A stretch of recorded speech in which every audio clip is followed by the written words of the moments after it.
Okay, so today we learned how to write equations of the conic parabolas that we graphed yesterday. So, in numbers 1, 2, 3, and 4, you have to come up with the equation given the information that they've given you for that particular problem. So, remember that you have a vertical parabola that starts with y equals, a horizontal parabola that starts with x equals. So the first thing we're going to do on number 1 is we're going to plot the focus. Keeping in mind that the focus, remember, is the same distance away from the vertex as the directrix is away from the vertex. So if the directrix is at x equals -1, then we have a directrix that's a vertical line because it's x equals, and we have a focus over at 5, 3, which means that my vertex has to be the midpoint between the two. So if there's 1, 2, 3, 4, 5, 6 spaces between the two, then my vertex has to be 3 spaces in between. Now, to figure out whether it opens up, down, right, left, think about this.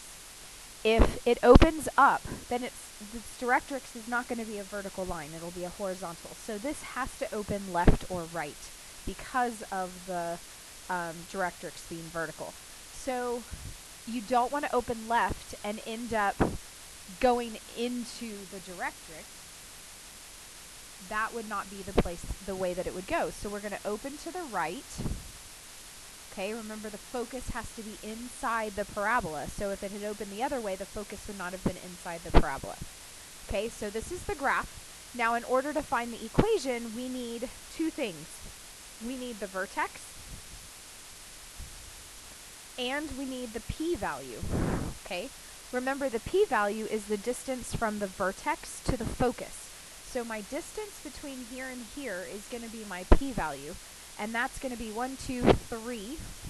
Okay, 3 spaces between there and there. And then my vertex is at 2, it's the point 2, 3. So now at this point we have to figure out, is it a horizontal or a vertical? It's a horizontal, so we're going to start with x equals. We're going to put a 3 in for the p, so this is going to be 1 over 12 because 4 times 3 is 12. We're going to do y minus, and our k value is a 3. Remember, that's your y coordinate. And then plus 2 for our h value. Okay? Again, the vertex is h, comma, k. So your k value is 3, your h value is 2. So when you put that into the equation, it should be y minus 3, and then plus 2.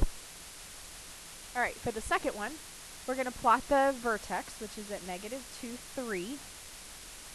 And then the directrix is at y equals 6. Y equals 6 is going to be a horizontal line.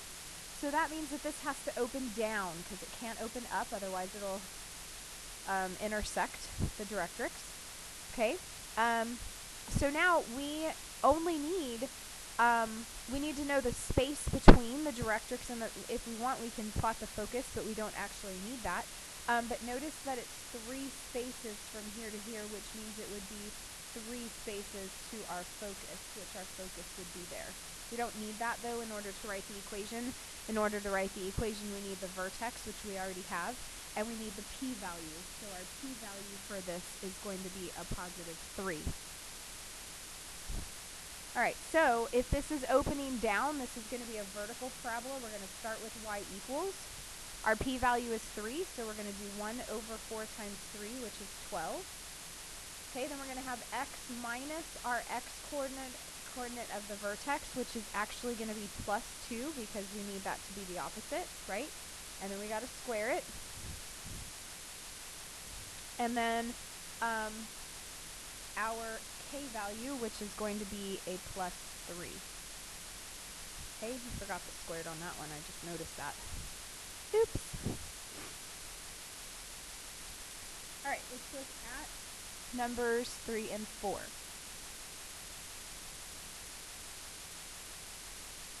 All right, number 3, we've got the vertex at 1, -1, and our directrix is at x equals 3. So it's going to be a vertical line at x equals 3. Okay, so if this is the vertex and that's the directrix, that means that my p-value is equal to 2. So P is equal to 2, and my vertex is at 1, negative 1, which means I can actually, let's finish graphing it, and then I can write the equation. So if it's 2 there, it's going to be 2 here. That's my focus. This is going to have to open left and right.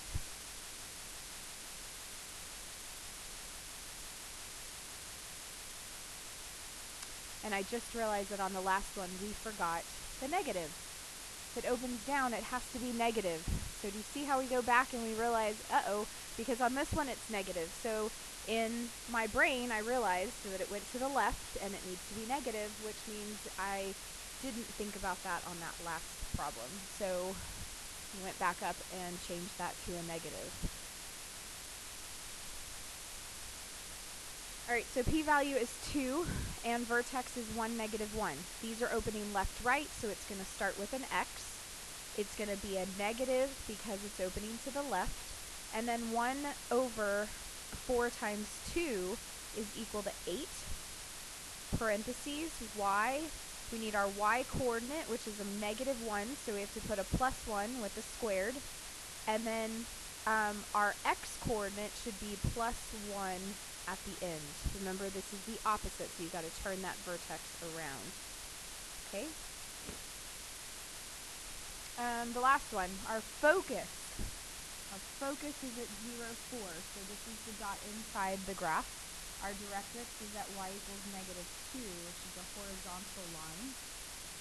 So if our focus and our directrix are the two that are on here, our midway point has to be our vertex. So 1, 2, 3, 4, 5, 6. We're going to count to 3. This is where our vertex will be. It's going to open up because the focus has to be inside the parabola. So our p-value is equal to 3, and our vertex is at 0, 1. Our vertex is at 0, 1. So it's opening up, so we're going to start with a y equals. It's going to be positive because it's opening up. We have 1 divided by 4 times 3, which is 12. Parentheses, x squared, or x minus 0. Now, we haven't come across something like this, so when you do minus 0 like that, you actually do not have to put the minus 0. So do you have to put the parentheses because you're not subtracting anything. So this can actually just be an x squared, and then we have our plus 1 at the end. You don't have to put parentheses. If you put x minus 0 in parentheses, it is technically correct, but this is the simplified version of that. And we're done.